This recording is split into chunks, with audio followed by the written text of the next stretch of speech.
ओंकारं बिन्दु संयुक्तं नित्यं ध्यायन्ति योगिनः कामदं मोक्षदं चैव ओंकाराय नमो नमः।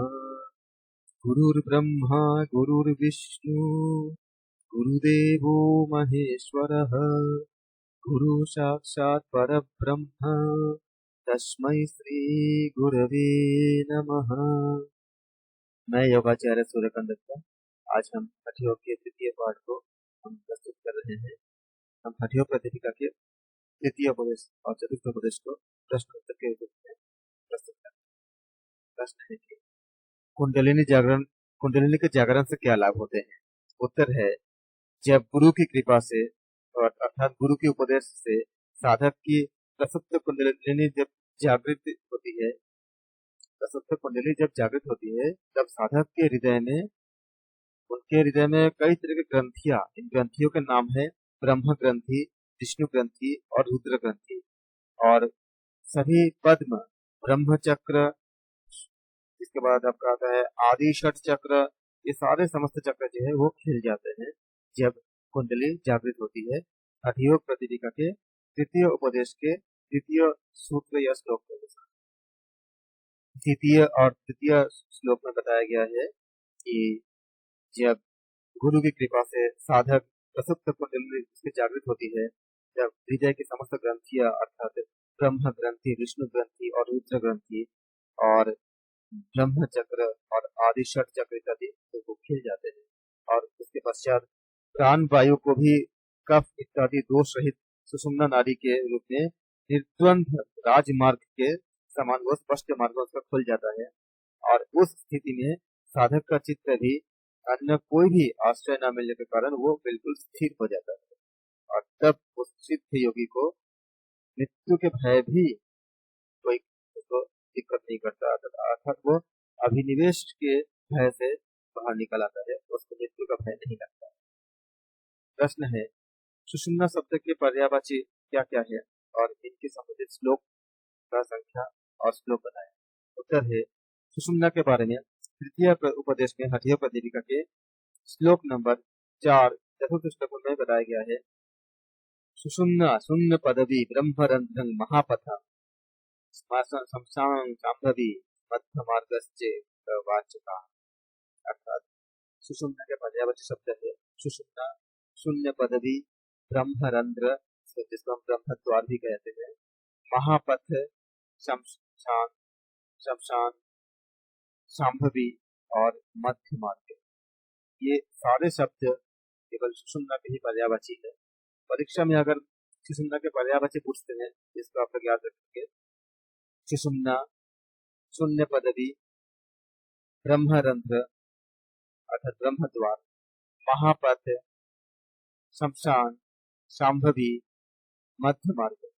कई बार पूछे गए हैं कि सुषुम्ना के पर्यायवाची शब्द क्या क्या है। क्या आप बोलोगे?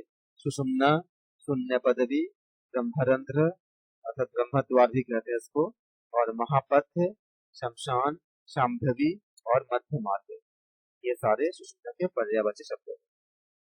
प्रश्न है, हठयोग प्रतिपिका के तृतीय उपदेश में वर्णित 10 महामुद्रा के क्या क्या है, उनका श्लोक तो वर्णन कीजिए और श्लोक संख्या बताइए। उत्तर है, हठयोग प्रतिपिका के तृतीय उपदेश में 6 नंबर श्लोक नंबर 6 में 10 महामुद्रा के बारे में बताया गया है। श्लोक है, महामुद्रा महाबंधो महाभेदश्च खेचरी उद्यानं मूलबंधस्य बंधो जलंधराभिध। अर्थात 10 प्रधान महामुद्राओं के नाम है महामुद्रा, महाबंध, महाभेद, खेचरी, उद्यान, मूलबंध, जलंधर बंध, ये 7 हुए। और इसके अगले श्लोक में श्लोक नंबर 7 में बाकी 3 मुद्रा के बारे में चर्चा की गई है। श्लोक नंबर 7 है, करणे विपरीत्याख्या वज्रौले शक्ति चालनम इदं ही मुद्रा दशकम जरा मरण नाशक। ये 7वां श्लोक है, अर्थात विपरीत करनी, वज्रौली और शक्ति चालन, ये 10 मुद्राएं हैं। तो मुद्राओं के नाम हम फिर से इसको रिपीट करेंगे, आप लोग इसकी याद कीजिए। मुद्राओं के नाम से संबंधित प्रश्न बहुत पूछे जाते हैं, या मुद्राओं की संख्या कितनी है और श्लोक संस्कृत। 10 महामुद्राओं के नाम है महामुद्रा, महाबंध, महावेद, खेचरी, उद्यान बंध, मूल बंध, जालंधर बंध, विपरीत करनी, वज्रौली और शक्ति चालन। शक्ति चालन ये 10। पहला है महामुद्रा, दूसरा है महाबंध, तीसरा है महावेद, चौथा है खेचरी, पांचवा है उद्यान बंध, छठा है मूल बंध, सातवां है जालंधर बंध, आठवां है विपरीत करनी, नौवां है वज्रौली और 10वां है शक्ति चरण। ये 10 मुद्रा कहलाते हैं। प्रश्न है इन मुद्राओं से क्या लाभ होते हैं, इससे संबंधित श्लोक भी बताएं। उत्तर है इन मुद्राओं के अभ्यास से जब साधक जब इसको कंटिन्यू सतत लगातार जब अभ्यास करते हैं तो साधक को वृद्धावस्था और मृत्यु के भय से दूर हो जाता है। इसके लिए श्लोक है आदिनाथोदितं दिव्यम अष्ट ऐश्वर्य प्रदायकम वल्लभं सर्वसिद्धिना दुर्लभं मरुतामपि। श्लोक नंबर 1 है तृतीय उपदेश, अर्थात इस उत्तम दिव्य मुद्राभ्यास का सर्वप्रथम आदिनाथ ने उपदेश किए थे। इस मुद्रा अभ्यास का निरंतर अभ्यास करने से साधक को 8 सिद्धियां यानी अष्ट सिद्धि प्राप्त होती है। या ये अष्ट सिद्धि का नाम क्या है? अनिमा, महिमा, गरिमा, लघिमा, प्राप्ति, प्राक्ट्यम्न, इशिता और वशिता। इसमें इनका अर्थ होता है अनिमा अर्थात प्राकृतिक नियम के हमारे क्या होती है कि देह बड़ी होती है, छोटे से बड़े होते हैं, लेकिन अनिमा में क्या होती है हम छोटे हो जाते हैं। जिनको अनिमा की सिद्धि प्राप्त होता है वो उनका देह उनका शरीर परमाणु के तुल्य एकदम छोटा होता है। परमाणु को अणु कहते हैं, जो एटम्स होते हैं एटम्स को परमाणु कहते हैं हिंदी में। उसके आधार पर इसका कहा गया अनिमा। अनिमा मतलब जो हिंदी इंग्लिश में इसको हम एटम कहते हैं। एटम मतलब परमाणु। तो परमाणु को इसलिए क्योंकि परमाणु की तरह छोटे हो जाते हैं, सूक्ष्म होते हैं, इसलिए इसका नाम क्या हुआ? अनिमा हुआ।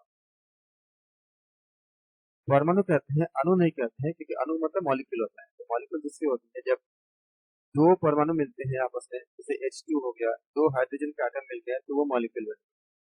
परमाणु वो होता है जो किसी तत्व का सूक्ष्मतम अंश, छोटे से छोटे अंश जिसको और हम डिवाइड नहीं करते हैं या डिवाइड करने पर मास नहीं रहेगा, वो एनर्जी में कन्वर्ट हो जाएगा, इसको हम परमाणु या एटम कहते हैं। तो इसमें बताया जा रहा है कि जब अब साधक जब इस तरह से अभ्यास करता है तो उनको अष्ट सिद्धि प्राप्त होती है। इन अष्ट सिद्धि में पहला है अनिमा अर्थात प्राकृतिक नियम के विरुद्ध देह बहुत छोटा बहुत सूक्ष्म करने की क्षमता प्राप्त होती है, जैसे कि हनुमान जी ने किया था। हनुमान जी को यह अष्ट सिद्धियां प्राप्त होती। महिमा विस्तृत आकाश के तुल्य शरीर का बहुत ज्यादा महत्व हो जाना, इसको महिमा कहते हैं।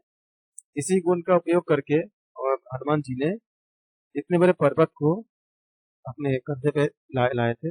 जब लक्ष्मण जी को जीवन दान देने के लिए उन्होंने उस पर्वत को उठा के लाए थे। ये अत्यंत इतने विशाल हो गए थे कि सूरज को भी उन्होंने अपने बगल के नीचे दबा लिए थे, इतने बड़े सूरज। तो विस्तृत आकाश के तुल्य शरीर की महत्ता को प्राप्त करना, ये होती है महिमा। गरिमा, गरिमा क्या होती है? गरिमा का अर्थ होती है कि ये आदि लघु परिमाण अर्थात द्रव्य की पर्वत के समान एक गुरुता होती है। लघिमा, लघिमा क्या होती है? पर्वत आदि गुरु परिमाण द्रव्य की रुई के समान एकदम लघुता हो जाता है। प्राप्ति, अभिलक्षित वस्तु का साधक यानी उसका पास होना, उसका सानिध्य होना। जैसे हाथ से हम चंद्र का स्पर्श करते हैं, उस प्राप्ति किसी चीज को तो जो भी कुछ चाहते हैं उसको पा सकते हैं। प्राप्ति, प्राकाम्य जो इच्छित है, जो पाना चाहते हैं, जो अभिलाषा है, जब चाहे तब वो जल के समान पृथ्वी में डूबना उतरना या जो भी उनको अनभिघात होता है। अभिलाषा अर्थात इच्छा का अनभिघात, जब चाहे तब जल के समान पृथ्वी के डूबना उतरना इत्यादि, इसको कहते हैं प्राकाम्य कार्य। इशिता, इशिता अर्थात क्या होती है? पाश्च भौतिक पदार्थों के उत्पाद पालन अर्थात जो संपूर्ण पदार्थ है उनका उत्पादन करना, पालन करना, अविनाश करना, इन तीनों का शक्ति आ जाती है। वशिता, भूत और भौतिक पदार्थों का वश में करना, इसको वशिता कहते हैं। जब ये मुद्रा का अभ्यास को सिद्ध कर लेते हैं तब उनको ये देवताओं को भी ये अत्यंत प्रिय था, ये सारे मुद्रा का अभ्यास। ये मुद्रा अभ्यास समस्त पूर्व सिद्ध देवताओं, जो बड़े जो सिद्ध पुरुष थे उनको और देवताओं को भी अत्यंत प्रिय था।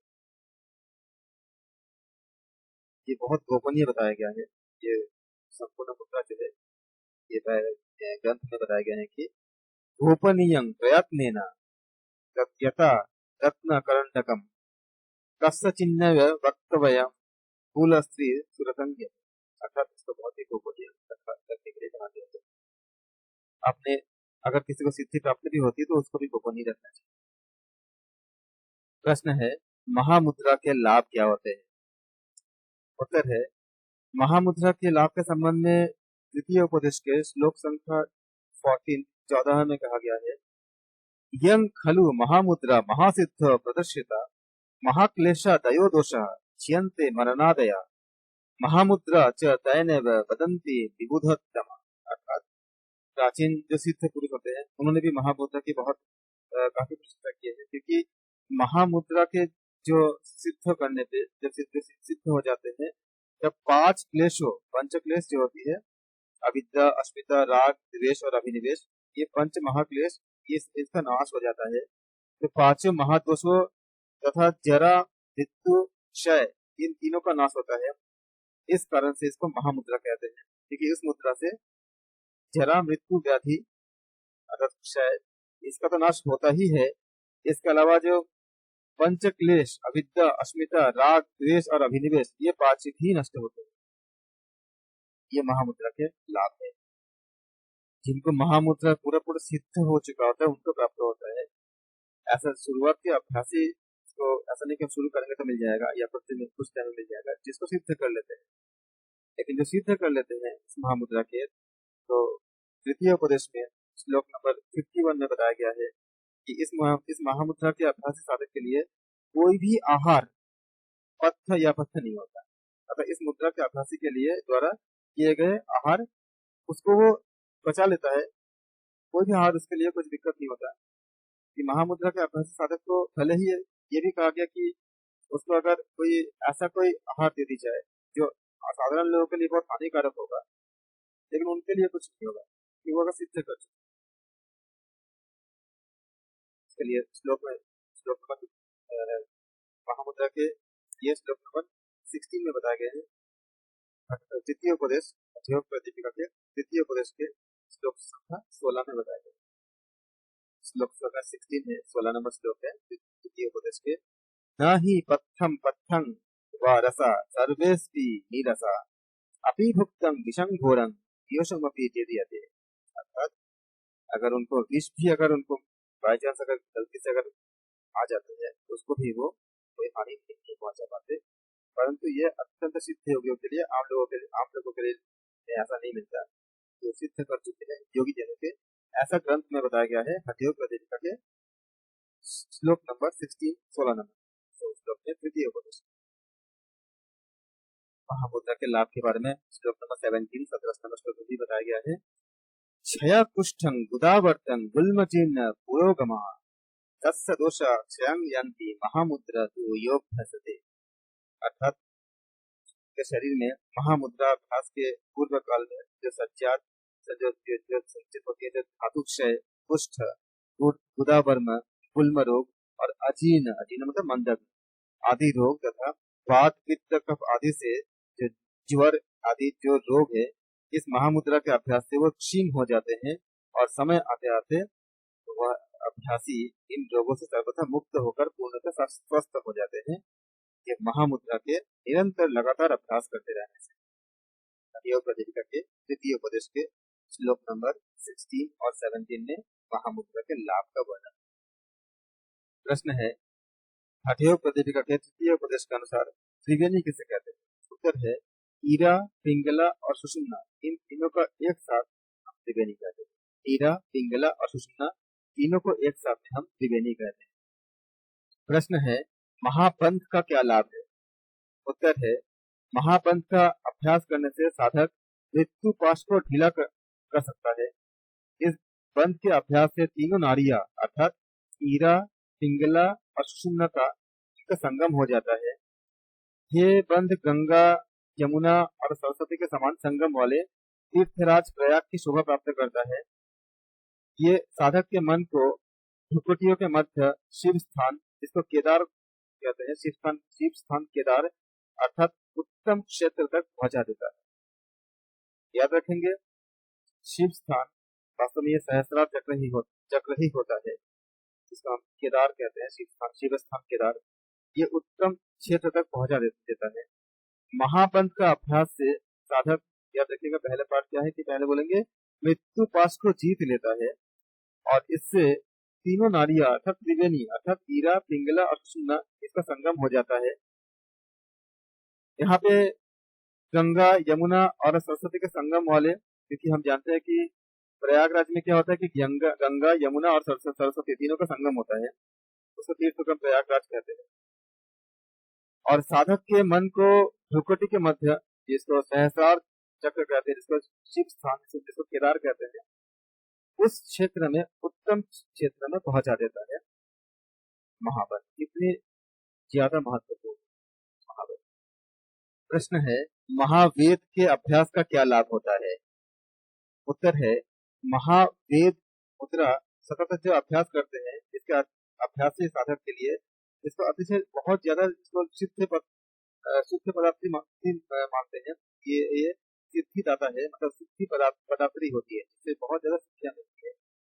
जो इसका अभ्यास करते हैं उसके साधक के शरीर में वलित बलि क्या होती है? वलित मतलब जरा के कारण जो हमारे जो स्किन होते हैं, जो त्वचा होते हैं, जो सिकुड़ जाते हैं, जरा के कारण सिकुड़ा हुआ जो चमड़े जो हमारे जो झुर्रियां आ जाती है। और पलित मतलब जो हमारे केश यानी बाल में जो पक जाती है, तो झुर्रियां आना और बालों का पकना, ये एक हम मानते हैं कि ये दुर्बलता के कारण शरीर में होने वाले जो कंपन होती है, वो कंपन, ये तीनों चीज नष्ट होते हैं। महावेद के लाभ क्या होती है? झुर्रियां पड़ना और जो झुर्रियां पड़ती है वो नष्ट होती है, बालों का पकना खत्म हो जाता है, और शरीर में जो कंपन उत्पन्न होती है, ये जो वृद्ध अवस्था आती है तो ऐसा कंपन उत्पन्न होती है। तो इस तरह के, और इसका कोई इलाज भी अभी तक नहीं मिल पाया है। ये सब चीजें महावेद के अभ्यास के कारण, अभ्यास करने से ये नष्ट हो जाते हैं। इसलिए उत्तम साधक जो होते हैं वो महावेद मुद्रा का सतत अभ्यास करते हैं। तो महामुद्रा आदि ये तीनों मुद्राएं जो है ये गोपनीय माने जाते हैं, कि श्रेष्ठ साधक को ये तीनों मुद्राएं ही बिना स्थान काल पात्र के विवेचना किए कहीं भी नहीं बताने के लिए बताया गया है। श्लोक नंबर 30 में द्वितीय उपदेश को, एतत्रयं महागुच्यं जरा मृत्यु विनाशनम बहिर्वृद्धिकरं चैव ह्रीनिमादि गुणत्रयम्। अर्थात साधारण जो श्रेष्ठ साधक को ये तीनों मुद्राएं जन सामान्य से गुप्त रखनी चाहिए। ये तीनों ही अभ्यास करने पर साधक को जरा और मृत्यु के नाश करने में वो समर्थ होते हैं। ये अग्निवर्धक होते हैं, और जब इनको अत्यंत उच्चतम अवस्था प्राप्त होती है, मतलब जिसको जब सिद्धि हो जाती है, जब इन मुद्राओं के सिद्धि होने पर साधक को अष्ट सिद्धियों की प्राप्ति भी हो सकती है, होती है, और पंचक्लेश से मुक्ति भी मिलती है। इस तरह से हमने देखा कि 3 बंध के बारे में, महाबंध हमने अध्ययन किया। पहले हमने देखा कि महामुद्रा, महाबंध, इन सबका अध्ययन हमने किया, इसका हमें लाभ जाना हमने, और महावेद बहुत महत्वपूर्ण है। प्रश्न है, तीनों मुद्राओं की पृथक विशेष साधना के लाभ बताएं। श्लोक भी बताएं। उत्तर है, श्लोक नंबर 31 है तृतीय उपदेश के, पुण्य संभार संध्यायी पापाधो भिदुरं सदा सम्यक शिक्षा वदामेयं स्वल्पं प्रथम साधनम। अर्थात प्रतिदिन एक प्रहर में इन तीनों मुद्राओं की पृथक रूप से साधना करनी चाहिए, और ये तीनों मुद्रा साधक के लिए एक पुण्य समूह को एकत्रित करती है, और उसके जितने पाप है उस पाप को विनाश भी करती है। साधक को यहाँ पे ये ख्याल रखना चाहिए कि ये सारे मुद्राओं का अभ्यास गुरु के आज्ञा के अनुसार ही करना चाहिए, और शुरू शुरू में अल्प मात्रा में ही करना चाहिए, ज्यादा नहीं करना चाहिए। जैसे जैसे आगे बढ़ेंगे वैसे वैसे गुरु के सानिध्य में, गुरु के उपदेश के अनुसार इसमें वृद्धि करनी चाहिए। प्रश्न है कि खेचरी मुद्रा की सिद्धि के लक्षण क्या है? प्रश्न है खेचरी मुद्रा के सिद्धि के लक्षण क्या है? उत्तर है साधक को अपनी जीवा छेदन यानी कि वक्षमान रीति से काट कर उसको चालन अर्थात हाथ के अंगूठे और तर्जनी से पकड़कर बाएं या दाहिने घुमाना, और दोहन हाथ के अंगूठे और तर्जनी से गौ के स्तन के समान दोहना, इसको दोहन कहते हैं। इन क्रियाओं से जीवा को क्रमशः हम बढ़ाते हैं, साधक जीव की लंबाई को बढ़ाते हैं, और वो मुख से बाहर निकलकर भ्रुकुटी के मध्य तक इतना बढ़ाते हैं कि मुख से बाहर निकल करके भ्रुकुटी के मध्य तक वो स्पर्श कर सके। अगर ऐसा हो जाता है, जब जब जब भ्रुकुटी के मध्य जीभ को इतना लंबा कर लेते हैं कि निकल के जब टच कर ले या स्पर्श कर ले, तब उसको ये समझना चाहिए कि खेचरी मुद्रा की सिद्धि हो चुकी है, सिद्धि प्राप्त हो चुकी है। प्रश्न है जीवा के खेचरी मुद्रा के लिए जीवा के छेदन की विधि क्या है और इसके संबंधित श्लोक और या सूत्र बताएं। उत्तर है हठयोग प्रदीपिका के तृतीय उपदेश में श्लोक नंबर 35 में बताया गया है जीवा छेदन की विधि। ततः संधैव पार्थाभ्यं चूर्णिताभ्यं प्रदर्शयेत् पुनः सप्तदिने प्राप्ते रोममात्र समुच्छिन्नेत्।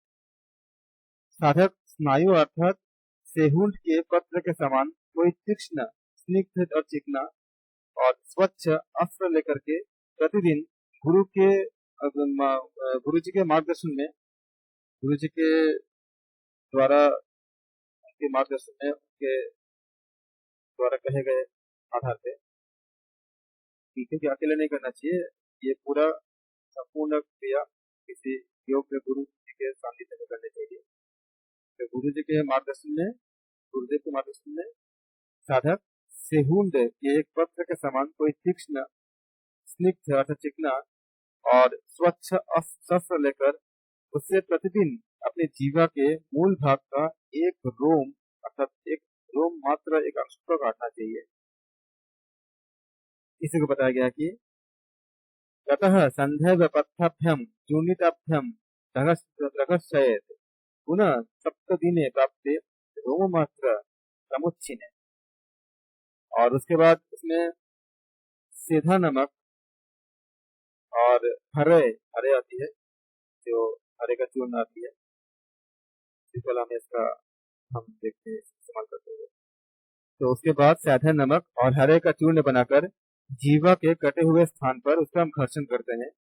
इस प्रकार से लगभग एक सप्ताह तक घर्षण करने के बाद 7वें दिन उस जीवा का एक रोम मात्र अंश को पुनः उस शस्त्र से काटते हैं गुरुदेव के सानिध्य में, गुरुदेव के मार्गदर्शन। यहाँ पे अवश्य इसको ध्यान रखने योग्य ये बात है कि योगाभ्यासी को इस समय लवण भक्षण बिल्कुल निषिद्ध है, लवण भक्षण एकदम नहीं करना है उनको। योग संप्रदान के विद्वान इसमें लवण के स्थान पर खादीर का चूर्ण का प्रयोग करते हैं। हालांकि यहाँ पे लिखा है, लेकिन लवण भक्षण को मना की जाती है। फिर भी ये हम खाली थ्योरी जानेंगे, क्योंकि हमें थ्योरी के आधार पे हमें नंबर मिलेंगे एग्जाम में। वास्तविक जीवन में ऐसे कोई अभ्यास करने से पहले केवल कोई योग्य गुरु जी के सानिध्य में ही करना चाहिए। बिना गुरु के सानिध्य में ऐसा बिल्कुल नहीं करना चाहिए, बहुत हानिकारक भी हो सकता है अगर गलत होगा तो। इसलिए ये केवल हमारे परीक्षा में अगर प्रश्न पूछे अगर जाएंगे तो उसके उत्तर अभी जानना। अगला श्लोक में बताते हैं, मैं बता रहे श्लोक नंबर 36 में एवं क्रमेण सन्मासं नित्यं नित्य समाचरेत् सन्मासात् रसनामूल शिराबंधं प्रणश्यति। साधक को ये जीवा के छेदन और घर्षण की क्रिया 6 मास तक निरंतर करते रहना चाहिए। अगर प्रश्न आता है कि जीवा छेदन में, खेचरी मुद्रा में समय कितनी है, कि लगातार कितने समय तक जीवा छेदन के कार्य करना चाहिए, तो साधक को जीवा छेदन और घर्षण की क्रिया 6 माह तक निरंतर करना चाहिए। यह श्लोक नंबर 36 में बताया गया है तृतीय उपदेश में। एवं क्रमेण सन्मासं नित्यं युक्त समाचरे सन्मासात रसनामूल शिराबद्धं प्रणश्यते। और उसके ये श्लोक नंबर 36 है तृतीय उपदेश के अध्यय प्रतिदिका के। और इसके परिणाम स्वरूप इसके जीव्या का मूल शिराबंध सर्वथा इससे प्रनष्ट हो जाएगा, नाश हो जाएगा। श्लोक नंबर 37 ये बता रहे हैं, हम अध्ययन कर रहे हैं तृतीय उपदेश के। कलांग प्रारमुख्यं कृत्वा त्रिपथे परियोज्यते। कलांग प्रारमुख्यं कृत्वा त्रिपथे परिजयोते सा भवेत खेचरी मुद्रा भीमचक्रम तदुच्यते। अर्थात छेदन क्रिया के बाद साधक जिह्वा के अग्रभाग को पीछे की ओर तीनों नारियों का मार्ग के कपाल छिद्र से हम संस्कृत कर देते हैं। यहाँ जीवा का जो त्रिपथ है, जीवा का त्रिपथ की ओर कपाल छिद्र से संयोजन ही खेचरी मुद्रा कहलाता है और इसे ही व्योम चक्र भी कहते हैं। इसको व्योम चक्र ही कहते हैं। हमने इस श्रृंखला में जितने भी श्लोक की संख्या बताए हैं, ये श्लोक की संख्या चौखंबा विद्या प्रकाशन के हटियोग की जो पुस्तक है स्वामी श्री द्वारिकादास शास्त्री के द्वारा संपादक और व्याख्याकार के रूप में है, चौखंबा प्रकाशन की पुस्तक। अगर कैवल्य धाम की पुस्तक में अगर देखेंगे तो श्लोक संख्या थोड़ी सी अलग हो सकती है, क्योंकि दोनों पुस्तक में श्लोक संख्या में थोड़ी सी अंतर है। जिसको मैंने 36 नंबर श्लोक बोले हैं, कैवल्य धाम में वो 35 नंबर पे दिए हैं। तो आप श्लोक संख्या, अगर आप पुस्तक के लेखक अगर अलग है तो आप श्लोक संख्या उस हिसाब से मिला लीजिएगा, क्योंकि दोनों पुस्तक में थोड़ी सी अंतर है श्लोक संख्या में। मैं जिस पुस्तक के आधार पर बता रहा हूँ, यह चौखंबा विद्या प्रकाशन वाराणसी से प्रकाशित है। इसके संपादक और व्याख्याकार स्वामी श्री द्वारिकादास शास्त्री जी। प्रश्न है, खेचरी मुद्रा के लाभ क्या है? उत्तर है, खेचरी मुद्रा के लाभ के लिए चौखंबा प्रकाशन के हटियोग प्रतिदिका के तृतीय उपदेश के श्लोक नंबर 38 में बताया गया है। यहाँ रसना का अर्थ होती है जीव होती है। रसना शब्द जहाँ पे प्रयोग किया गया है, रसना का अर्थ क्या होगा? जीव होगा। रसना मूर्धत्वा कृत्वं क्षणार्धमपि तिष्ठते विषय विमुच्यते योगी व्याधि मृत्यु जराधिपि। अर्थात कोई साधक अपनी जीवा को ऊर्ध्वगामी कर कपाल छिद्र की ओर अर्ध क्षण के लिए अगर घुमाने में अगर समर्थ हो जाता है तो उस पर किसी सर्प या बिच्छू आदि का विष का कोई प्रभाव नहीं पड़ता और ना उसको कोई शारीरिक रोग, मृत्यु या बुढ़ापा आदि अवस्थाएं ही कष्ट पहुंचाने में समर्थ होते हैं।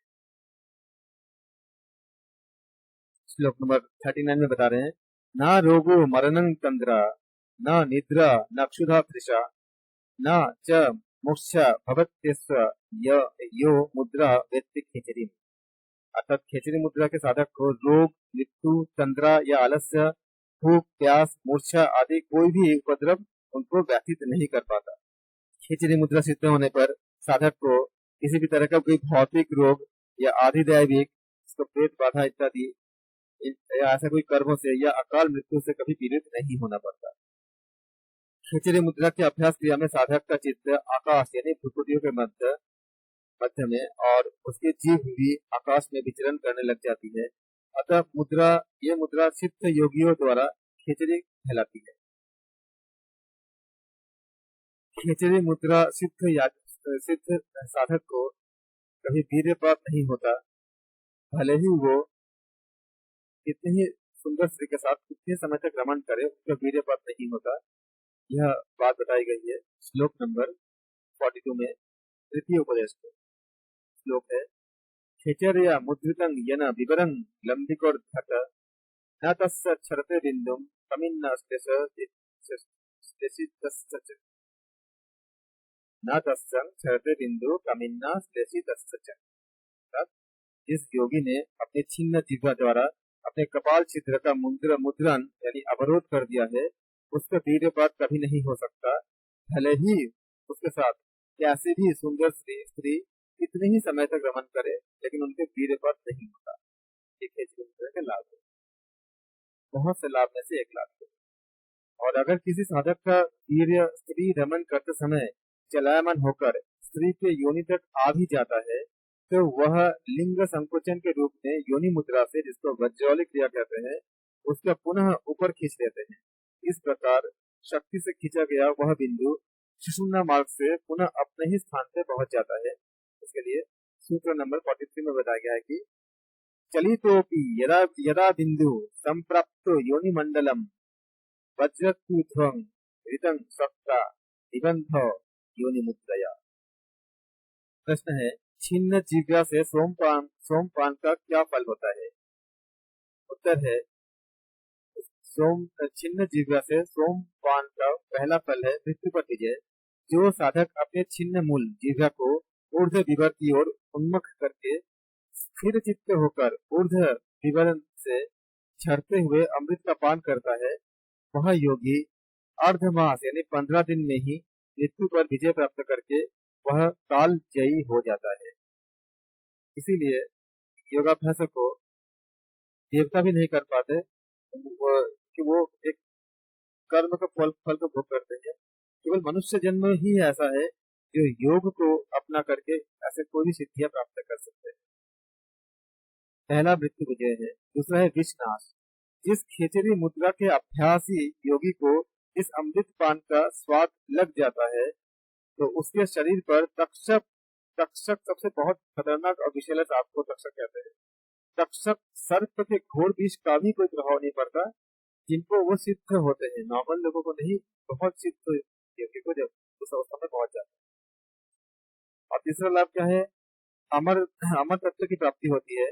जैसे अग्नि काष्ठ जिसको कहते हैं, अग्नि काष्ठ को या दीपक तेल को या बत्ती को कभी नहीं त्यागता, वैसे ही खेचरी मुद्रा से अमृत पाई योगी के देही या आत्मा कभी नहीं त्यागता, अर्थात वह योगी अमर हो जाता है। प्रश्न है, अमर वारुणी किसे कहते हैं?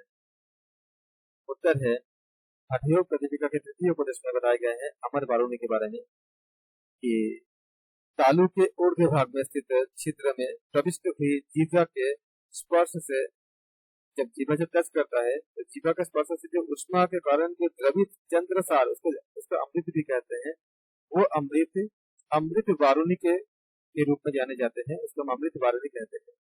ये अमृत श्रवण होता रहता है, अर्थात भ्रुकुटियों के मध्य में वाम भाग में चंद्र नाड़ी से यह अमृत का साबित होता रहता है।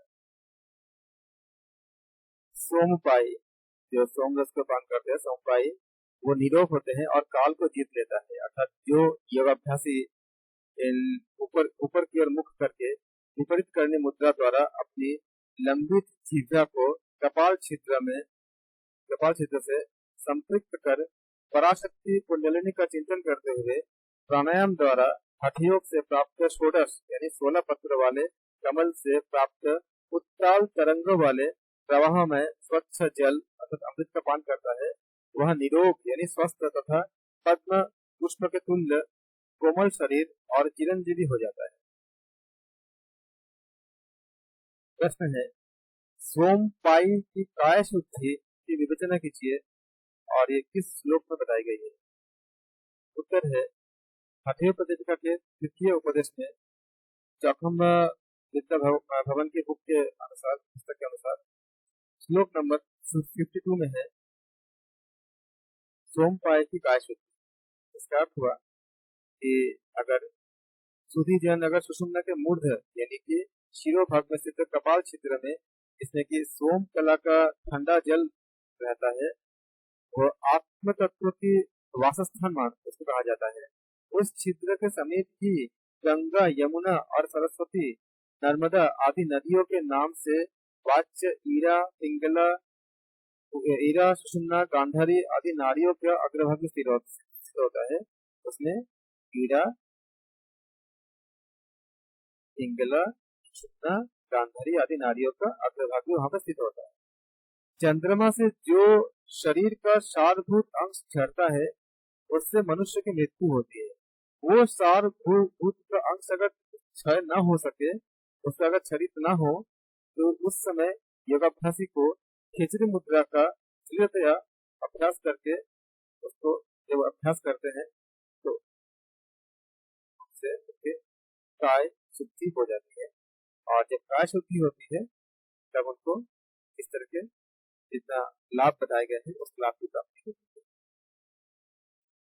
जैसे सृष्टि में ओंकार को बीज मंत्र समाना है, मुक्त है, कहते हैं ओम मतलब एक हम जानते हैं। उसी प्रकार से हठ योग में खेचरी मुद्रा को सबसे श्रेष्ठ माना गया है, सबसे श्रेष्ठ कहते हैं। प्रश्न है, हठ योग प्रतिपिका के तृतीय उपदेश के अनुसार उद्यान बंद और उसके बंद क्या है और उनके लाभ को बताएं।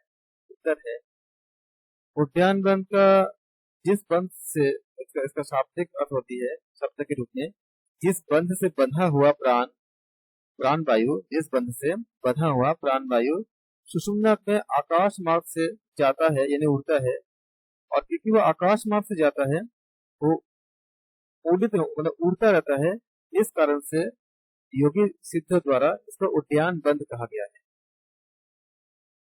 इस महाबंध के कारण योगी का प्राण जो प्राण वायु होती है वो गति युक्त होती है और इससे देह के रूप में वो निरंतर वो देह रूप से निरंतर एक बलवान पक्षी का समान उड़ता रहता है, आकाश में निरंतर उड़ता रहता है।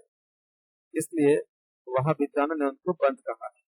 ये हठ योग प्रतिपिका के तृतीय उपदेश में श्लोक संख्या 55 और 56 में बताया गया है उद्यान बंद के बारे में।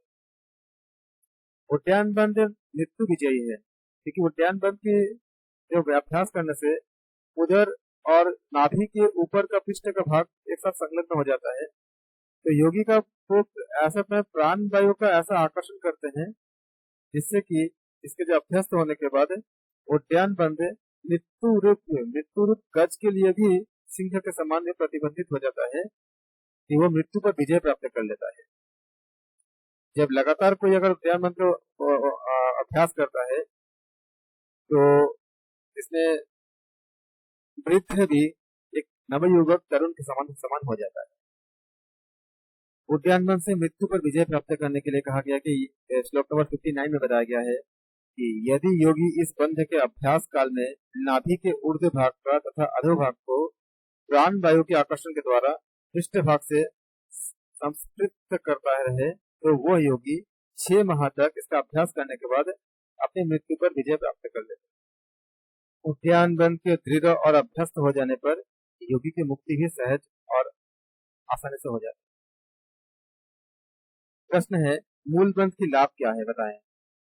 उत्तर है, मूल बंध करने से प्राणापान की एकता होती है, प्राण और अपान वायु की एकता होती है।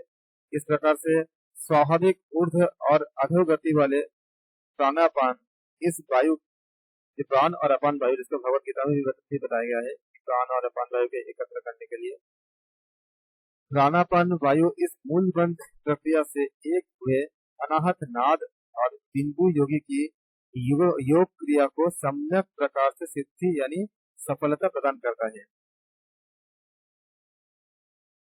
श्लोक नंबर 65 में बताया गया है कि हठ योग प्रतिपिका के तृतीय उपदेश में कि प्राण और अपान वायु के एकता होने से अंत में मूत्र और मल, पुरुष मतलब मल होता है, पुरुष शब्द अगर आता है तो पुरुष का मतलब मल होता है, इसका आप लोग याद रखते हैं। मूत्र और मल का क्षय कर देता है। इस अवस्था में पहुंचा हुआ वृद्ध योगी भी सतत मूल बंध के अभ्यास के कारण धीरे धीरे वो नवयुग की तरह होने लगता है, ये नवयुग की तरह उसको प्राप्त होती है। मूल बंध के लगातार अगर अभ्यास करते हैं तो श्लोक नंबर 66 में बताया गया है कि मूल बंध के अधोगमन स्वभाव वाले अपान वायु के ऊर्ध्व गति होने से वह त्रिकोण मतलब ट्रायंगल, ये आपका त्रिकोण बहिर्मंडल कहते हैं इसको, त्रिकोण बहिर्मंडल तक पहुंच जाता है। तब इस वायु से मिली हुई वह अग्निशिखा प्रदीप्त होता है यानी बढ़ जाता है, जो पाचक अग्नि होती है, पाचक अग्नि की वृद्धि होती है, बढ़ जाता है। तब वे पाचक अग्नि एवं अपान वायु ये दोनों मिलकर उस प्राण वायु के पास पहुंचते हैं तथा उसको भी उष्ण स्वभाव का बना देते हैं। इससे क्या होती है, इससे देहस्थ यानी उदरस्थ अग्नि भी अत्यंत प्रदीप्त होकर पाचन शक्ति युक्त हो जाती है। मूल बंध के सतत प्रयास से, लगातार प्रयास से सोई हुई कुंडली भी तपन यानी जलन का अनुभव करती हुई उसी प्रकार प्रबुद्ध हो जाती है, जैसे कुंडली लगातार सोई हुई सर्पिनी डंडे की चोट खाकर फुंकारती हुई कुंडली त्याग कर सीधी यानी लंबित आकार में हो जाती है। उसी प्रकार से यानी हम कह सकते हैं कि उसी तरह से उसी आकार में सम्मुख हस्त बिल में वो प्रविष्ट हो जाती है। मतलब अर्थात कुंडली जागरण में भी है बहुत महत्वपूर्ण भूमिका हमें प्राप्त होती है मूल बंध। प्रश्न है, जालंधर बंध के बारे में कौन से श्लोक है, श्लोक बताएं और जालंधर बंध के लाभ बताएं। उत्तर है, हठयोग प्रतिविकटे तृतीय उपदेश में श्लोक संख्या 70 में जालंधर बंध को बताया गया है। जालंधर बंध का श्लोक है, कंठमकुंच हृदय स्थापयति बुकं धीरम बंधो जलंधर क्षयोम जरा मृत्यु विनाशकः। अर्थात हठ योग अभ्यासी को अपने कंठ छिद्र का संकोच कर अपनी ठोड़ी को हृदय स्थल के 4 अंगुल समीप हम स्थापित करते हैं और इसको जालंधर बंध कहते हैं। इस बंध का ये बंध साधक की जरा और मृत्यु का विनाश करती है। श्लोक में बताया गया है कि बंधाति ही शिराजलम अधोगामी नभो जलम गतो जलंधर बधः कंठ दुखोत्नाश। जालंधर शब्द का अर्थ होती है यह बंध शिराओं यानी नारियों के जाल समूह को बांधता है और साथ ही वह कपाल छिद्र से द्रवित जल यानी अधोगामी अमृत को भी बांधता है। इस बांध को जालंधर बंध कहते हैं। यह बंध कंठ प्रदेश में के सर्वविध कष्टों का निवारण करती है। कंठ के जितने भी रोग होते हैं उस रोगों को निवारण करते हैं। यह बताया गया है श्लोक नंबर 71। श्लोक है, बंधाति ही शिराजलम अधोगामी नभो जलम ततो जलंधरो बंधः कंठ दुख प्रणाशन। जालंधर बंध के अनेक लाभ है। यह जालंधर बंध के लाभ इस प्रकार है कि इस बंध के द्वारा कंठ का संकोचन कंठ का हम संकोचन करते हैं। इससे द्रवित होने वाला अमृत पाचक अग्नि पर मतलब पाचन की अग्नि होती है उस पर जाके गिर नहीं पाता। तो इसका क्या होगा, प्राण वायु इससे प्रकोपित नहीं हो पाता, अर्थात वह प्राण वायु अन्य नारियों में प्रवेश नहीं कर पाता। जालंधर बंध का ये भी एक है कि हम कह सकते हैं कि जालंधर बंध का भी एक लाभ यह है कि यह अकेला ही केवल कंठ संकोच मात्र से ईरा और पिंगला इन दोनों नारियों को स्थिर कर देता है, स्तब्ध कर देता है। इसे कंठ स्थान के माध्यम में कंठ स्थान में स्थित जो मध्य चक्र है इसको हम विशुद्ध चक्र कहते हैं। ये भी हम कह सकते हैं उसमें बहुत सकारात्मक प्रभाव पड़ती है। अर्थात कंठ स्थान में स्थित मध्य चक्र, ये विशुद्ध चक्र को हमें समझना चाहिए कि ये विशुद्ध चक्र के बारे में बताया जा रहा है। यह षोडश आधारों का बंधन भी कहा जाता है कि षोडश आधार हमारे होते हैं। षोडश आधार के बारे में हम बात करेंगे अगले प्रश्न में। प्रश्न है कि षोडश आधार के नाम बताएं क्या होते हैं। उत्तर है, षोडश आधार होती है, पहला 16 आधार होती है शरीर के। पहला है अंगुष्ठ, दूसरा है गुल्फ, तीसरा है जानु, चौथा है उरु, पांचवा है शिवनी मतलब गुदा, छठा है लिंग यानी शिश्न, सातवां है नाभि, आठवां है हृदय, नौवां है ग्रीवा मतलब गर्दन, 10वां है कंठ, 11 है लांबिका जीव्या, 12वां है नासिका, 13 है फुफुटियों के मध्य का भाग और 14 है समस्त ललाट और 15 है मूर्धा और 16 है ब्रह्मरंध्र। अगर इनमें से कोई प्रश्न आते हैं तो आप 16 आधार में से आते हैं प्रश्न पूछे जाते हैं, इन नामों का आप याद रखेंगे आप लोग, ये बहुत महत्वपूर्ण होंगे। एक क्वेश्चन आ सकते हैं इसमें से। इस वाला आधार में।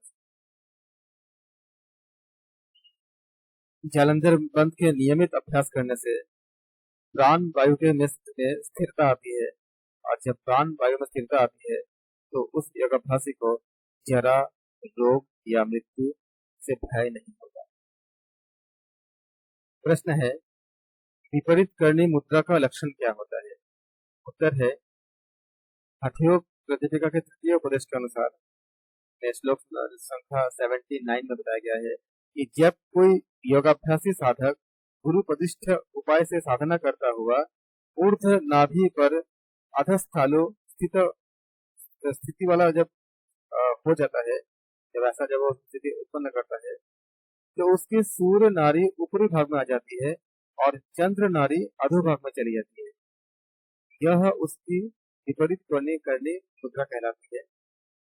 इसकी प्राप्ति जब यह इसका सिद्ध होता है तो हमें उधर की पाचकर्णी में बहुत ज्यादा वृद्धि होती है। इसलिए जो भी साधक विपरीत करने का अभ्यास करेंगे उनको दैनिक भोजन में कुछ ज्यादा मात्रा में भोजन लेने के लिए उनको कहा जाता है, क्योंकि उनमें पाचकर्णी बहुत ज्यादा वृद्धि हो जाती है। यदि अल्पाहार करेंगे तो शरीर के लिए हानि हो सकता है, क्योंकि इसमें पाचक शक्ति बहुत ज्यादा वृद्धि है विपरीत करने मुद्रा से। प्रश्न है, अर्ध शीर्षासन के लाभ क्या है? उत्तर है, अर्ध शीर्षासन के लिए श्लोक नंबर 82 में बताए गए हैं हठयोग प्रतिपिका के तृतीय उपदेश में। अर्ध शीर्षासन का लाभ होता है कि अगर प्रतिदिन कोई अभ्यास करता है तो योगी को 6 माह के अंदर शरीर में जो त्वचा का जो सिकुड़ापन होता है, यानी जो झुर्रियां होती है, और जो बाल में जो सफेदी हो जाती है, इत्यादि रोगों में बहुत आराम मिलती है, इसमें अंतर दिखता है। यदि कोई समर्थ अगर अभ्यासी प्रतिदिन अगर एक प्रहर तक इसका अगर एक याम कहते हैं इसको, एक याम यानी एक प्रहर इसको अगर करते हैं तो उनके शरीर में इन सारे जो दिक्कतों का अभाव हो जाएगा, ये सारे रोग खत्म हो जाएंगे। सामान्य रूप में एक याम अर्थ होती है 3 घंटे, एक याम एक प्रहर मतलब 3 घंटे होते हैं। तो जो लोग कर पाते हैं उनको ये दिक्कतें खत्म हो जाती है। यदि कोई समर्थ अभ्यासी प्रतिदिन अगर 3 घंटे तक इसका अभ्यास साधना करेंगे तो उसके ये इन दिक्कतों के साथ खत्म होने के साथ साथ वो मृत्यु जय यानी काल जय ही हो जाता है। ऐसा श्लोक नंबर 82 में बताया गया है हठयोग प्रतिपिका के तृतीय उपदेश में। क्षणाक्ष किंचित दग्धिच मभ्यश्चेत दिने दिने फलितं फलितं चैव षण्मासोऽथ न दृश्यते याम मात्रं तु यो नित्यमभ्यत से स तु कालजीत। कालजीत मतलब काल जयी हो जाता है। कालजीत मतलब काल का जयी हो जाना, यानी मृत्युंजयी हो जाता है। ये अर्ध शीर्षासन के लाभ। प्रश्न है, वज्रौली मुद्रा के लाभ बताएं। उत्तर है, वज्रौली मुद्रा के लाभ के लिए ये बताया गया है श्लोक नंबर 83 में भी बताया गया है कि स्वच्छया वर्तमानोपि योगक्त निर्मय वज्रौली यो विजनाति स योगी सिद्धि भाजनम। अर्थात अगर कोई हठयोग के अभ्यासी अगर हठयोग शास्त्र में जो बताए गए नियमों का अगर बहुत कठोर से बहुत दृढ़ अवस्था से अगर पालन नहीं भी करता है और अगर स्वच्छंद आचरण करता है, परंतु अगर उसको वज्रौली मुद्रा के विशेषज्ञ है तो भी उसको सिद्धियां प्राप्त होती है। तो जो अष्ट सिद्धि है उसको प्राप्त कर लेगा अगर वो वज्रौली मुद्रा के विशेषज्ञ है। मतलब वज्रौली मुद्रा का सिद्ध है, विशेषज्ञ मतलब जो अगर वो सिद्धि कर चुका है। जब तक वज्रौली के साधक योगी के शरीर में वीर्य संग्रहित रहता है तब तक उसको मृत्यु का भय नहीं सताता है। श्लोक नंबर 19 में कहते हैं 90 नंबर श्लोक में बताते हैं कि ये उपदेश है हठयोग प्रतिपिका के वज्रौली के लाभ के बारे में। चित्तायत्तं ऋणं शुक्रं शुक्रयत्तं च जीवितं तस्मात् शुक्रं मनश्चैव रक्षणीयं प्रयत्नत। अर्थात मनुष्य का चित्त साधारणतः चंचल होता है, इस चित्त चांचल्य के कारण ही मनुष्य नारी एक पुरुष जो है वो नारी से बार बार मैथुन हेतु प्रवृत्त होता है, और मैथुन से क्या होती है, वीर्यपात होता है, जबकि उसका जीवन वीर्य के अधीन होता है। अतः योगी को अपने प्रत्येक शुक्र बिंदु विशेष यत्न से अपने प्रयत्न करके स्व चित्त संयम करके सुरक्षित करना चाहिए।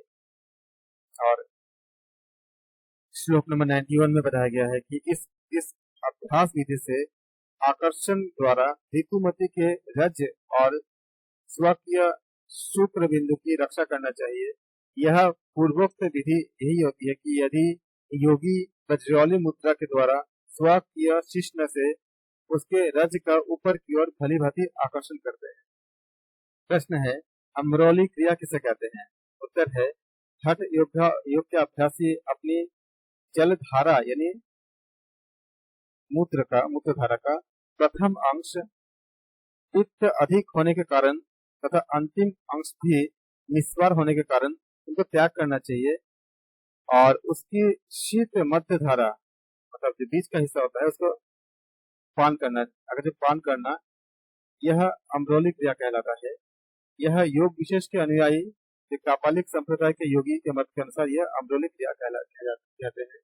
स्वमूत्र का पान, मोरारजी देसाई जी स्वमूत्र का पान करते थे, और कई ऐसे साधक है जो स्वमूत्र का पान करके अपने को निरोग रखते हैं।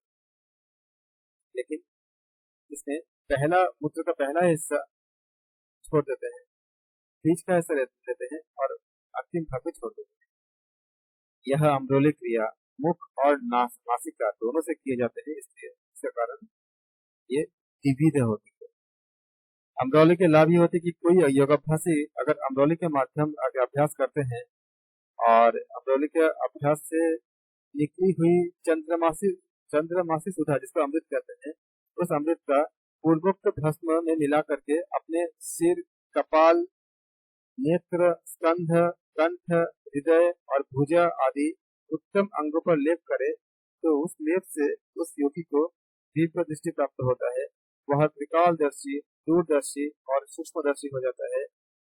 इसकी ये बातें श्लोक नंबर 98 में बताया गया है हठयोग प्रतिपिका के तृतीय उपदेश में। सूत्र है, श्लोक है, अभ्यासांति सितांग चांद्री विभूत्या सह मिश्रयेते धारयेदुत्त मांगेषु दीप दृष्टि प्रजायते। प्रश्न है, नारी के वज्रौली साधना से क्या लाभ होते हैं? उत्तर है, श्लोक नंबर 99 में बताया गया है तृतीय उपदेश के हठयोग प्रतिपिका के कि यदि कोई योगाभ्यासिनी नारी भी उसके साथ रतिक क्रिया में रत पुरुष का शुक्र अपनी योनि में खींचकर अपने रज को भी वज्रौली क्रिया से संरक्षित करने का अभ्यास करती है तो उनको योगिनी के रूप में वो जाने जाते हैं। इस क्रिया से उस नारी का यह लाभ होता है कि उसका रज स्वल्प मात्रा में भी नष्ट नहीं होता। दूसरा लाभ ये होता है कि इस क्रिया में उसके शरीर में मूलाधार से उठा हुआ नाद इस शुक्र जो बिंदु है उसके साथ वो एक रस हो जाता है। इससे उनको निश्चित ही परम पद की प्राप्ति होती है। ऐसा श्लोक नंबर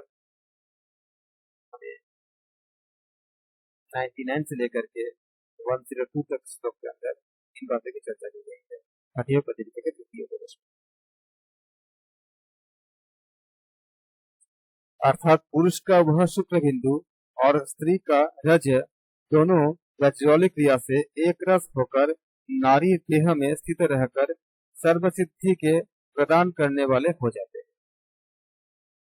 तृतीय उपदेश के श्लोक संख्या 103 में बताया गया है हठयोग प्रतिपिका के देह सिद्धि च लभते वज्रौलाभ्यास योगतः अयं पुण्य करो योगो भोग भुक्ति अपि मुक्तिदः।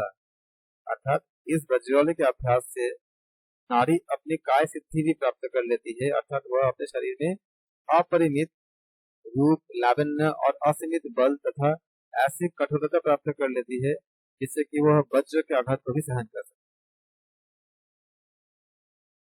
प्रश्न है, शक्ति चलनी मुद्रा क्या है? उसके संबंध में उनके पर्यायवाची शब्द बताए।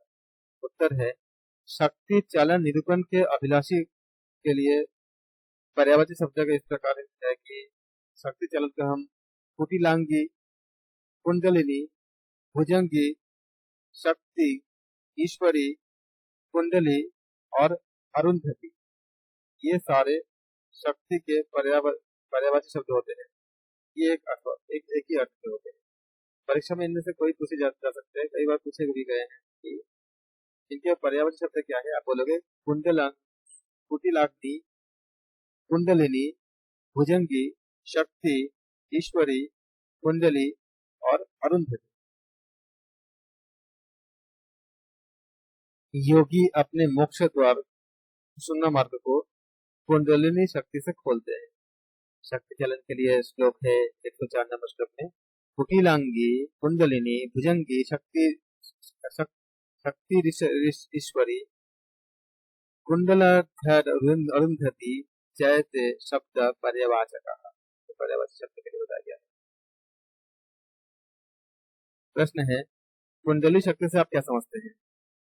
हठयोग प्रतियोगिता के द्वितीय उपदेश के अनुसार उत्तर है कुंडली मार्ग के बारे में कहते हैं कि जिस मार्ग से योगी निरोग और दुख दंड रहित ब्रह्म विभाज्य जो भाव होती है उसको ब्रह्म विभाज्य भावजनक स्थान अर्थात इसको सुषुम्ना नाड़ी कहते हैं। जिस मार्ग से योगी निरोग और दुख दंड रहित सुषुम्ना मार्ग या सुषुम्ना नाड़ी तक पहुंच पाता है, उस मार्ग का द्वार यानी प्रवेश द्वार ये कुंडलिनी स्वकीय मुख से आच्छादित कर वो सोई रहती है।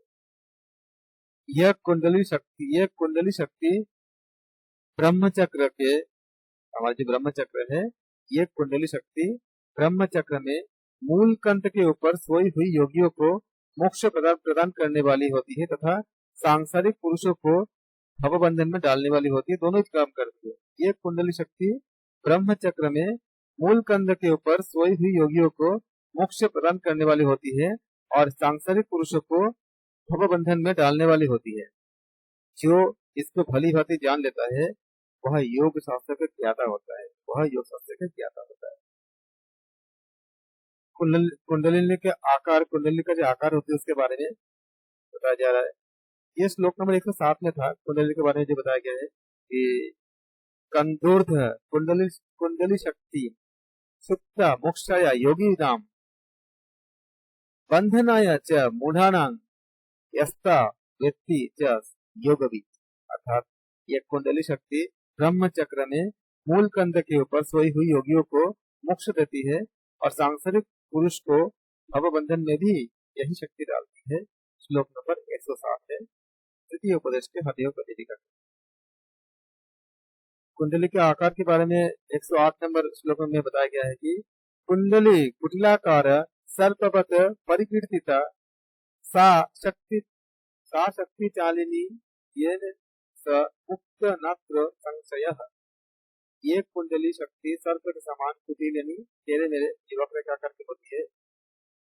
ये इस कुंडली शक्ति को जिसने परिचालित यानी मूलाधार से ऊपर पहुंचा दिया है वह साधक भवबंधन से अवश्य ही मुक्त हो जाएगा। ये इस श्लोक में बताया गया। श्लोक नंबर 109 बहुत महत्वपूर्ण है इस कुंडली के संबंध में। गंगा यमुना मध्ये बालरंडा तपस्विनी बलात्कारेण गृहत्यात् तदिष्णु परमं पदम। अर्थात कुशल योगी जो होते हैं उनको ये कर्तव्य होते हैं कि ईरा तो परीक्षा में ये भी आती है कि ईरा जो है, ईरा किस नदी को का द्योतक है। तो गंगा ईरा का द्योतक है, यमुना पिंगला का द्योतक है।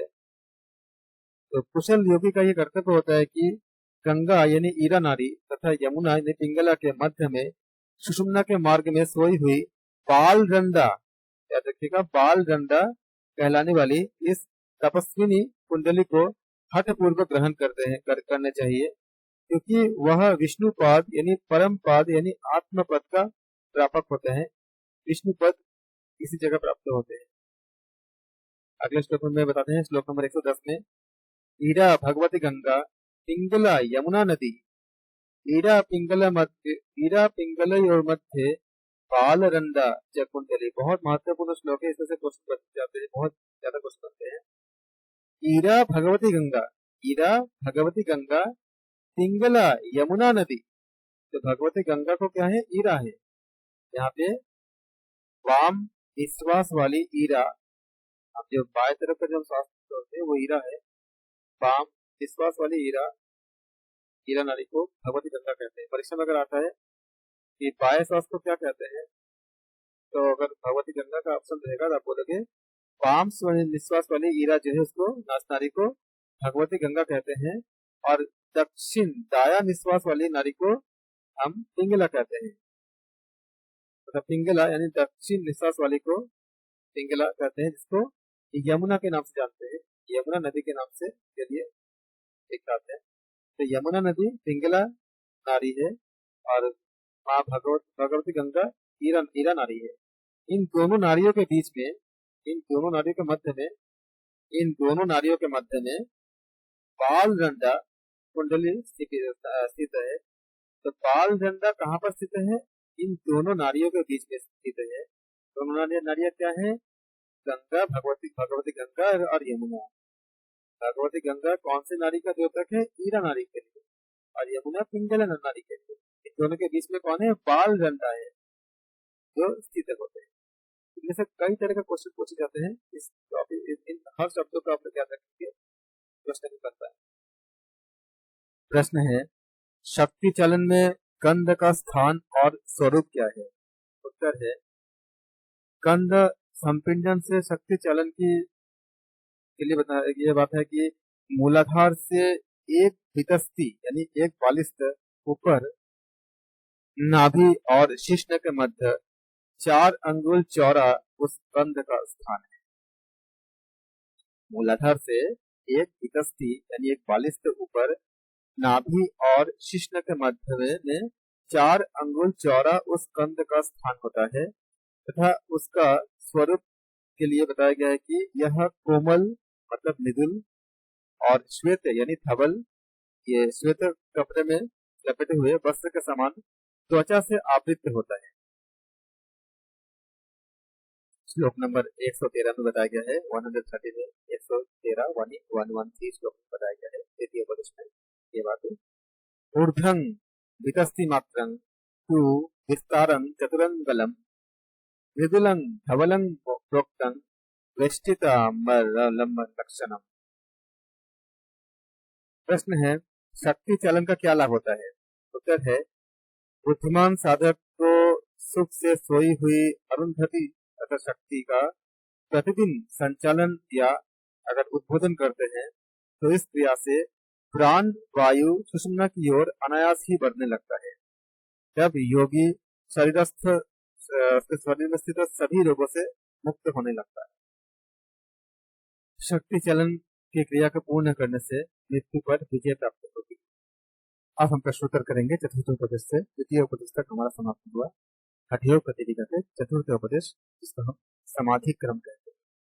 प्रश्न है, समाधि के क्रम का वर्णन कीजिए। हठयोग प्रतिदिका के चतुर्थ उपदेश का उत्तर है, हठयोग प्रतिदिका के चतुर्थ उपदेश में श्लोक नंबर 3 में बताया गया है, राजयोग समाधिश्च उन्मनि च मनन्मनि अमरत्वं लयस्तत्वं शून्यं परम पद। अर्थात समाधि के पर्यायवाची शब्द क्या है, समाधि, राजयोग, उन्मनि, मनन्मनि, अमरत्व, लय, तत्व और शून्य। उसके बाद श्लोक नंबर 4 में बताया गया है कि अमनस्कं तथा द्वैतं निरालंबम निरंजनम जीवन मुक्तिश्च सहजा दूर्या चित्त के वाचकः। परम पद, अमनस्क, अद्वैत, निरालंब, निरंजन, जीवन मुक्ति, सहजा, सूर्य, ये सारे शब्द क्या है, समाधि के लिए प्रयुक्त हुआ है। समाधि के पर्यायवाची शब्द आप लोग याद कर लें, ये परीक्षा में कई बार पूछे गए हैं। समाधि, राजयोग, उन्मनि, मनन्मनि, अमरत्व, लय, तत्व, शून्य शून्य, परमपद, अमनस्क, अद्वैत, निरालंब, निरंजन, जीवन मुक्ति, सहजा और तूर्या। ये सारे शब्द समाधि के समानार्थक शब्द है। समाधि के ये अलग अलग शब्द है। इससे कई बार प्रश्न पूछे गए। आत्मा एवं मन की एकता समाधि कहलाती है। जब प्राण वायु स्वतः ही जब प्राण वायु स्वत्व का त्याग अच्छे से कर देता है और साथ ही साथ मन भी आत्मा में लीन हो जाता है, उस समय आत्मा और मन की एक रसता यानी एकता को हम समाधि कहते हैं। यह श्लोक नंबर 6 में बताए गए हैं चतुर्थोपदेश के समाधि क्रम में कि यदा संक्षिप्यते प्राणो मनसा प्रलीयते तदा समरसत्वं च समाधिरभिधीयते।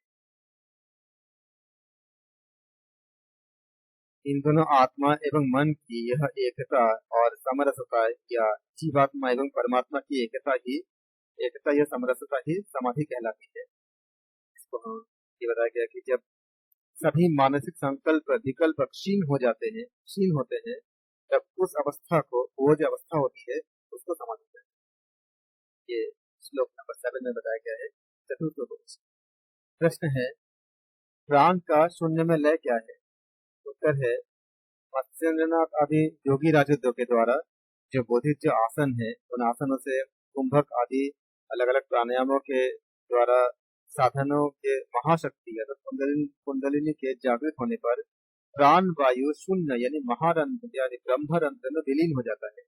यहाँ प्राण में व्यापार का न होना अर्थात निरोध होना ही विलय कहलाता है।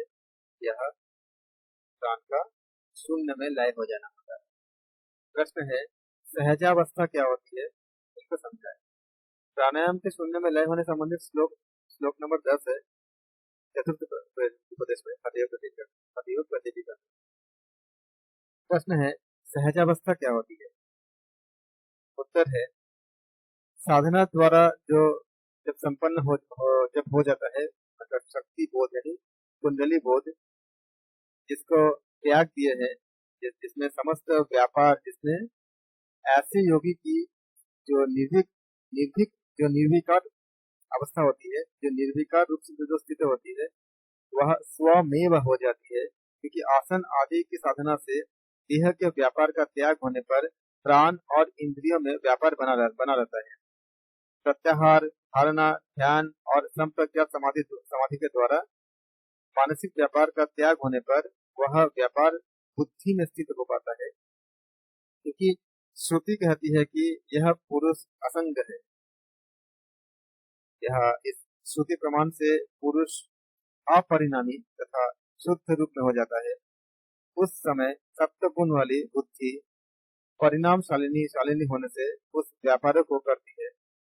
कालांतर में अधिक साधना करते हुए योगी की बुद्धि भी जब निर्व्यापार स्थिति में आ जाती है, तब उस योगी की अवस्था तूर्य अवस्था होती है, जिसको सहजावस्था कहते हैं। अर्थात तूर्य अवस्था एवं जीवन मुक्त अवस्था हो जाती है। इस तूर्य अवस्था और जीवन मुक्त अवस्था को हम कहते हैं सहजावस्था कहते हैं। श्लोक नंबर 11 है चतुर्थोपदेश के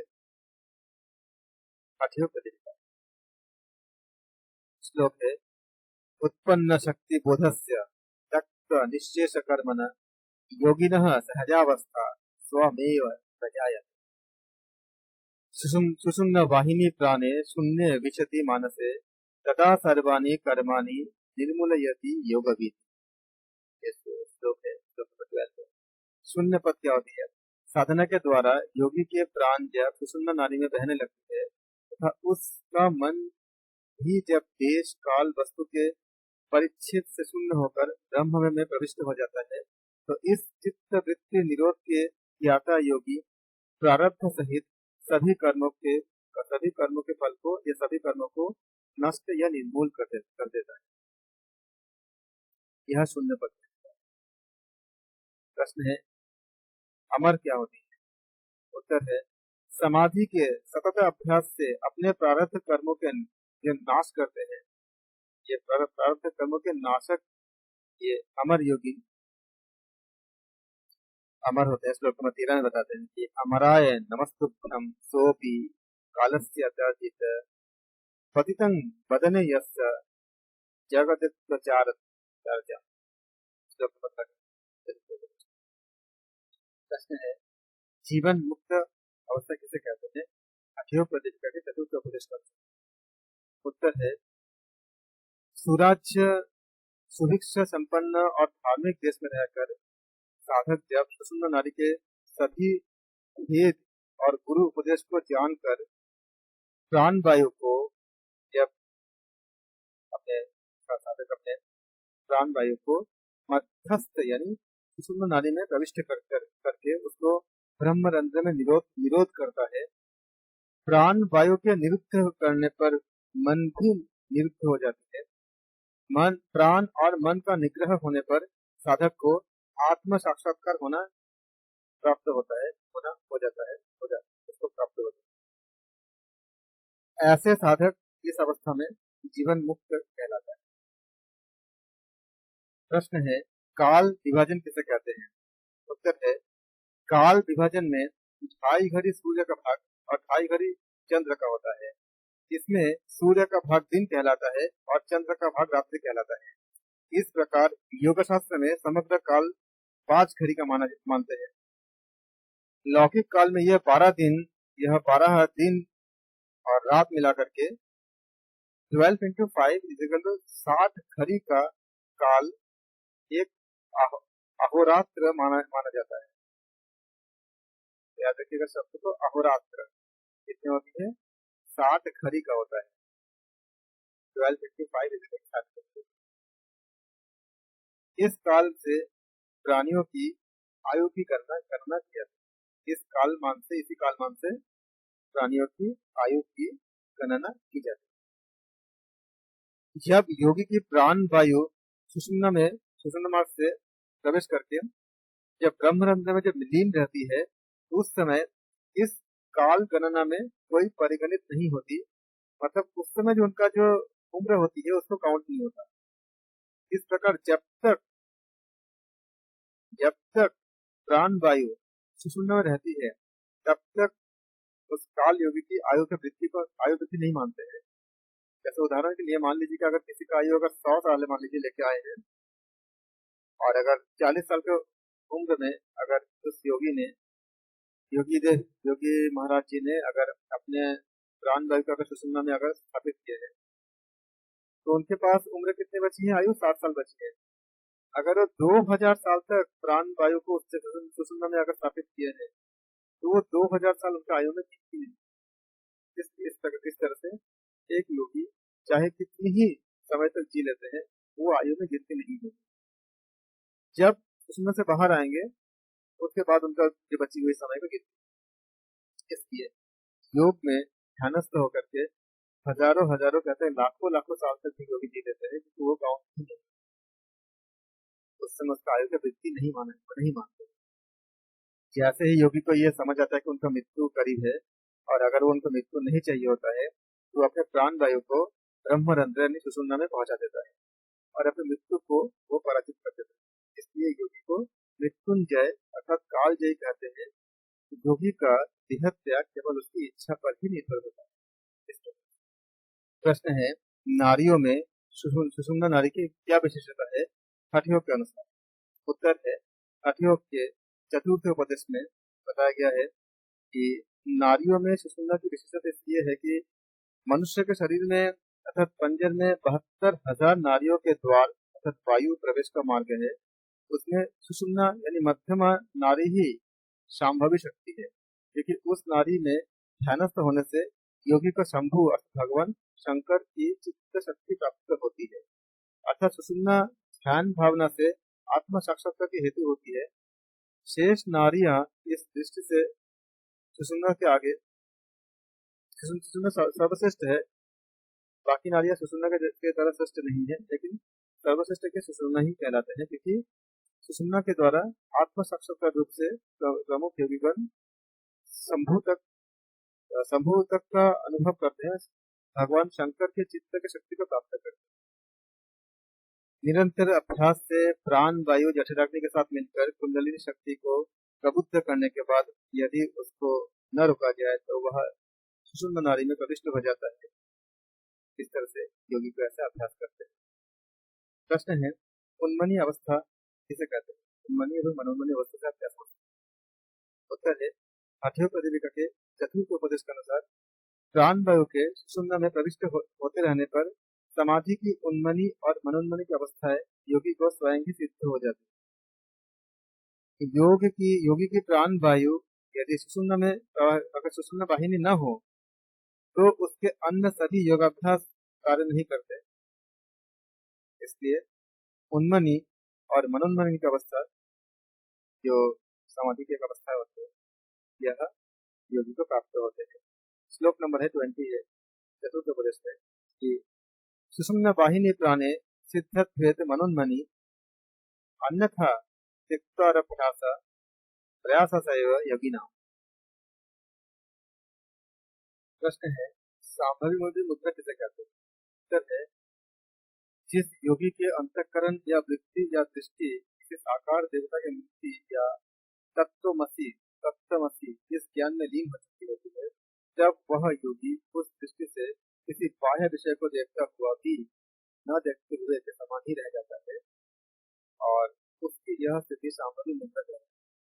यदि ऐसी दृष्टि किसी को गुरु की कृपा से प्राप्त हो जाए तो वह शून्य से शून्य एवं अशून्य से विलक्षण संभू संबंध परम तत्व को प्राप्त कर। श्लोक नंबर 37 में बताया गया है। सांभवी मुद्रा एवं खिचड़ी मुद्रा ये आपका हम कहते हैं इसको दशा एवं स्थान, अर्थात एक आपको हम कहते हैं कि सांभवी मुद्रा एवं खिचड़ी मुद्रा में अवस्था अर्थात दशा एवं धाम अर्थात स्थान, इनका भेद होने पर भी दोनों का फल ये भेद रहित ये चित्त सुख स्वरूप वाला चित्त लय का आनंद प्राप्त होता है। जो लोग दूसरे मुद्रा नहीं कर सकते हैं तो सांभवी मुद्रा का अभ्यास सांभवी मुद्रा शुभ फलदायक। प्रश्न है, उन्मनी अवस्था कैसे प्राप्त होती है? उत्तर है,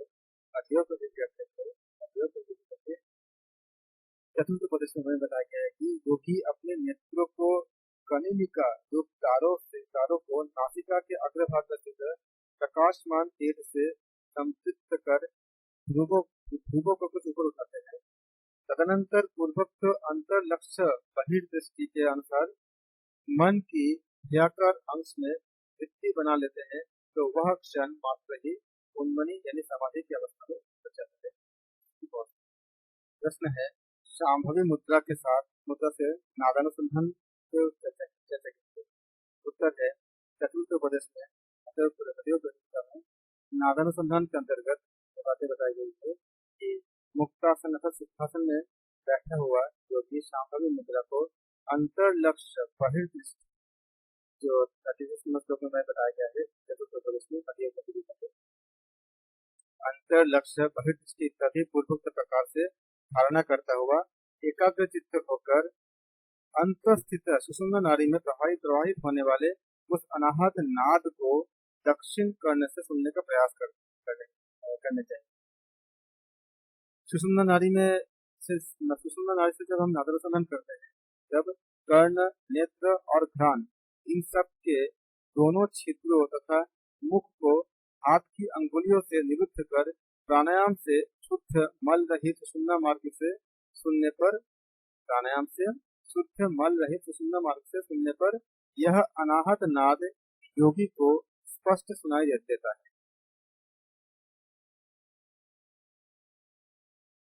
प्रश्न है, नाद की चार अवस्थाएं क्या क्या है? समझाइए। उत्तर है, चतुर्थ उपदेश में अतएव प्रतिनिधि करके चतुर्थ उपदेश में नाद की चार अवस्था के बारे में बताया गया है कि नाद की चार अवस्था ये होती है कि आरंभ अवस्था, घटावस्था, परिचय अवस्था और निष्पत्ति अवस्था। आरंभ अवस्था में क्या होती है, इसके लिए श्लोक नंबर 70 है। आरंभ अवस्था के लिए ब्रह्म ग्रंथिर्भिदर इदो यानद्य सुन्न संभव विचित्रः पन्नको देहाहत सुरते। अनाहत चक्र में वर्तमान जो ब्रह्म ग्रंथि है, जब उनका ब्रह्म ग्रंथि का जब प्राणायाम के अभ्यास से भेदन होता है, तब शून्य हृदयाकाश में एक आनंदप्रद अनाहत नाद उत्पन्न होती है। आभूषण की रगड़ से उत्पन्न मनोहर ध्वनि के तुल्य उसकी ध्वनि देह में सुनाई देती है।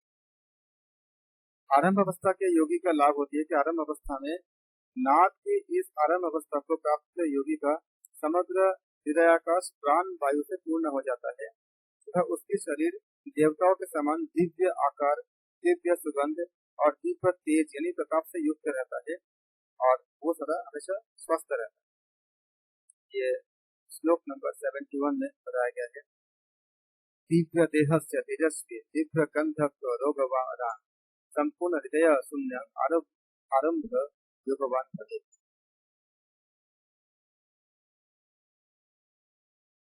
ये आरंभ अवस्था के घटावस्था। घटावस्था के लिए श्लोक नंबर 72 में बताया गया है। द्वितीया घटीकृत वायुर्वहति मध्यगा जासनो भवेत योगी ज्ञानी एवं समस्तता। उस योगी के लिए अनुसंधान का द्वितीय अवस्था घटावस्था होती है। इस अवस्था में योगी का प्राण वायु अपने साथ अपान वायु को भी मिला करके मध्य चक्र यानी ध्रुव के मध्य अपना स्थान बना लेता है।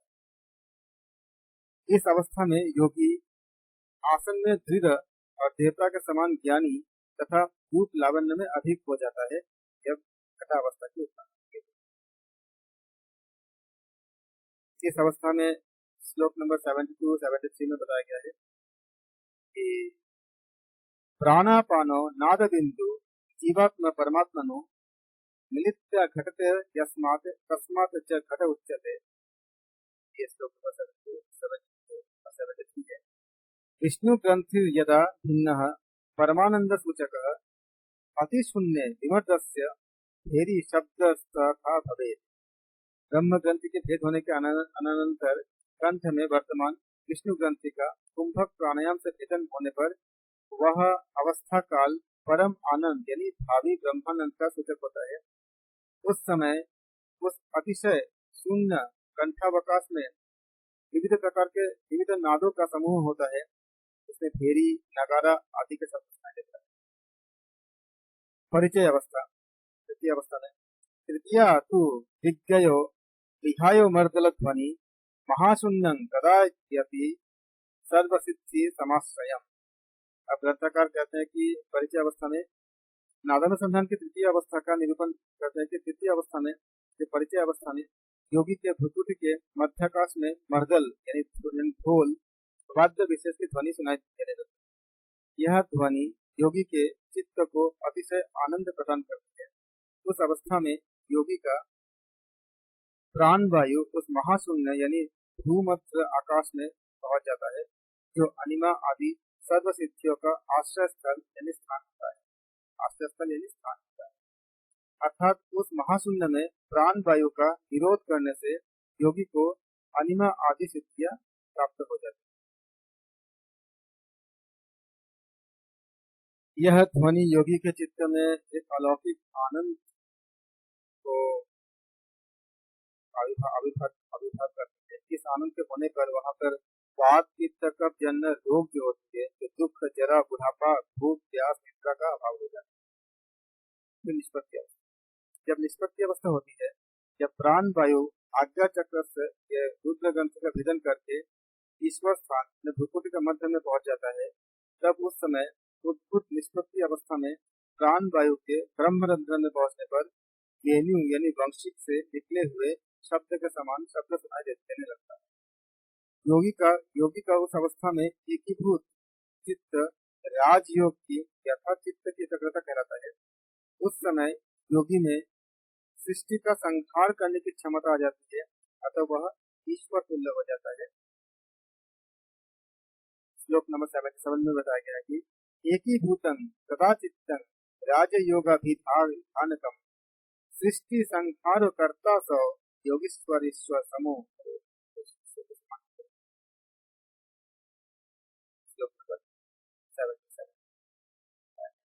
चतुर्थ उपदेश के अयोग प्रतियोगिता निष्पत्ति अवस्था में रुद्र ग्रंथ का निष्पत्ति अवस्था में रुद्र ग्रंथि का भेदन, ये पूछा जाता है।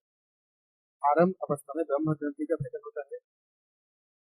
घटावस्था जब होती है तो घटावस्था में विष्णु ग्रंथि का कुंभक प्राणायाम से हम भेदन होता है, और निष्पत्ति अवस्था में रुद्र ग्रंथि का भेदन होता है। इसके आधार पर एक प्रश्न पूछा है। अभ्यास के आदि काल में जब योगी के प्राण वायु प्राणायाम विधि से ब्रह्मरंध्र में पहुंचने लगते हैं, तब उस योगी को क्रमशः समुद्र के गर्जन सदृश, मेघ गर्जन के सदृश, भेरी नाद के सदृश, झरझर यानी झांझ एक वाद्य विशिष्ट होती है, जिसके खास करके वाद्य होती है, जिसको हम झांझ कहते हैं, उसके जैसा, या ढोल के जैसा, इसको मर्दल कहते हैं। मर्दल मतलब ढोल होती है, उसके जैसा, या घंटानाद के जैसा, या बड़ा ढोल जिसको हम काहल कहते हैं, काहल के जैसा, या वाद्य के सदृश स्थूल शब्द सुनाई पड़ते हैं, ये स्थूल नाद कहलाता है। फिर आते सूक्ष्म नाद। इसी प्रकार से जब अभ्यास करते करते जब योगी प्राण वायु के महारंध्र में स्थित होने लगता है, तब उसको अपने देह के अंदर से किंगिनी यानी छोटी घंटिया, वंशी, बीना या भ्रमरों के गुंजन सदृश सूक्ष्म शब्दों की मधुर ध्वनि सुनाई देती है। इस प्रकार नाद की जो चार अवस्थाएं हैं बहुत महत्वपूर्ण है। आरंभ अवस्था, घटावस्था, परिचय अवस्था और निष्पत्ति अवस्था। प्रश्न है, तीन अवस्थाओं का आरंभ अवस्था, घटावस्था, परिचय अवस्था और निष्पत्ति अवस्था चक्र, ग्रंथि और उसके प्रभाव क्या है? उत्तर है, आरंभ अवस्था अनाहत चक्र से संबंधित है। ब्रह्म ग्रंथि से ब्रह्म होता है। प्रभाव जो होती है वो तीव्र आवाजें सुनाई देती है। तीनों मल मतलब मूत्र, रीस और स्वेद सूक्ष्म होते हैं। आहार विहार संतुलन होने लगता है। द्वितीय है घटावस्था। घटावस्था का संबंध विशुद्ध चक्र से होता है। यह विष्णु ग्रंथि से संबंधित होता है। इसका प्रभाव होती है ध्वनि की आवाजें सूक्ष्म होती है, ध्यान बढ़ता है, शरीर में तेजस्विता बढ़ती है, सत्य धारण और मन में स्थिरता। तृतीय अवस्था होती है परिचय अवस्था। परिचय अवस्था में यह मनुष्य में मन के तरफ मन शांत होती है। प्रभाव होती है कि सारे प्रक्रियाएं थोड़ी थोड़ी और आगे बढ़ती है, और जन्म मृत्यु पर भय समाप्त होती है, शरीर होती है। चतुर्थ अवस्था होती है निष्पत्ति अवस्था। तो चक्र होती है आज्ञा चक्र, ग्रंथि होती है रुद्र ग्रंथि यानी शिव ग्रंथि। प्रभाव होती है कि बिल्कुल स्थिर, पंख विहीन पक्ष की तरह, बोल नहीं सकते, संयम बहुत ज्यादा अच्छे हुआ, और बस सुखद अवस्था था।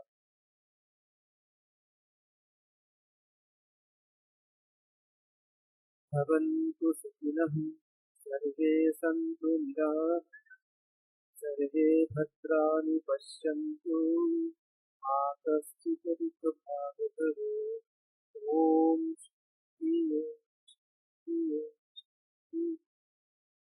मैं योगाचार्य से बता सकता आप